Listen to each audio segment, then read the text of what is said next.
Shots were still ringing in the air almost when gun control activists seized on the tragic shooting in Las Vegas 2 months ago to raise more money, of course, and to demand new laws. Now they're putting pressure on the state's elected officials. Adam Laxalt is the Attorney General of the state. Numerous people, including the Clark County District Attorney, are pressuring him to enforce a background check law voters narrowly passed last fall.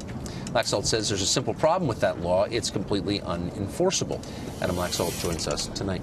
Mr. Attorney General, thanks a lot for coming on. Thank you, Tucker. Appreciate it. So I guess just the macro question, which is, leaving aside the details of the gun control policy, shouldn't we try to figure out why this happened before we propose solutions that might have prevented it?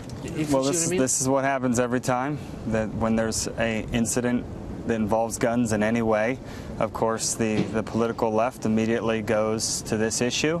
And you're right. I mean, there were calls for gun control and calls against me regarding this ballot initiative and enforcement within hours of what happened. And you're absolutely right. We need to figure out what's going on. So in these Paddock incidents. went to really a lot of trouble to commit the atrocity he committed and spent a long time doing it and a lot of money. People don't do that for no reason. Do you have any inkling as to what that reason was? You know, the best way that I kind of try to understand what happened here, is as horrible as this was, is that this is basically a modern-day serial killer.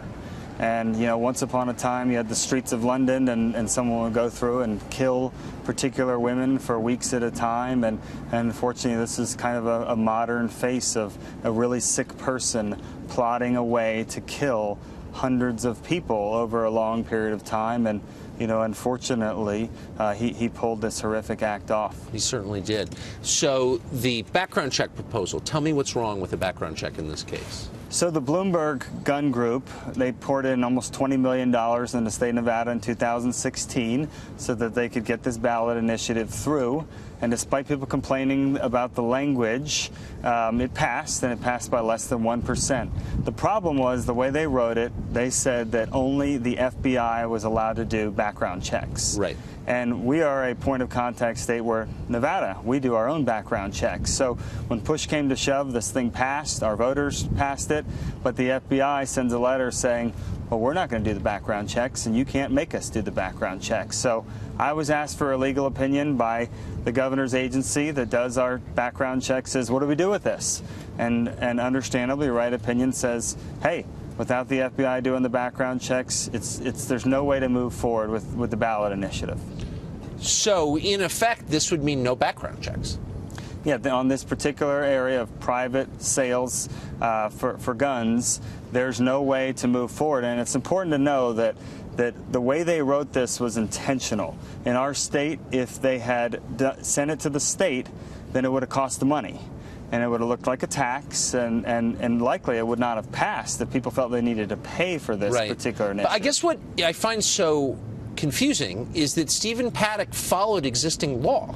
And the laws that gun control advocates have told us for generations would prevent shootings like this did nothing of the sort. I believe he bought all of these firearms legally and underwent background checks. Is that right? Yeah, as far as we know, he went through all the checks, and he had no history of mental illness that anyone was aware of, no prior felonies.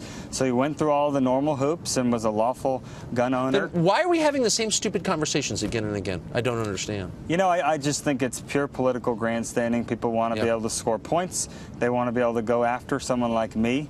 And in this particular case, on the heels of this horrible incident, I received death threats, and my family. I have a 4-year-old and 1-year-old girl, and now all of a sudden we need to worry about protecting my family while we're in the middle of this horrific incident. I know the feeling well. Mr. Attorney General, thank you for joining us. Thank you very much. Good to see you.